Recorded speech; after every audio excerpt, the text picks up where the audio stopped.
Pepper என்பது மசாலா மன்னன் என்று அழைக்கப்படும் முக்கியமான மசாலா. இது பைபர் நைக்ரம் என்ற கொடி வகை செடியில் இருந்து கிடைக்கிறது.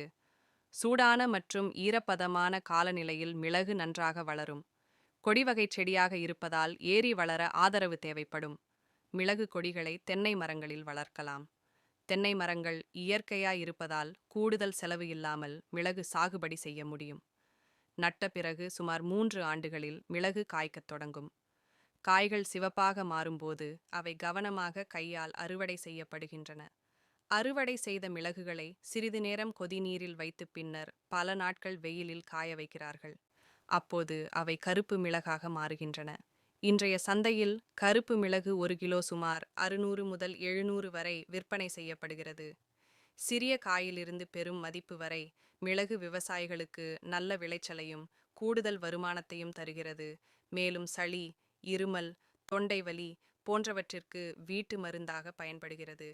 ஜீரண சக்தியை அதிகரிக்க உதவுகிறது. நோய் எதிர்ப்பு சக்தியை மேம்படுத்தும் தன்மை மிளகுக்கு உள்ளது.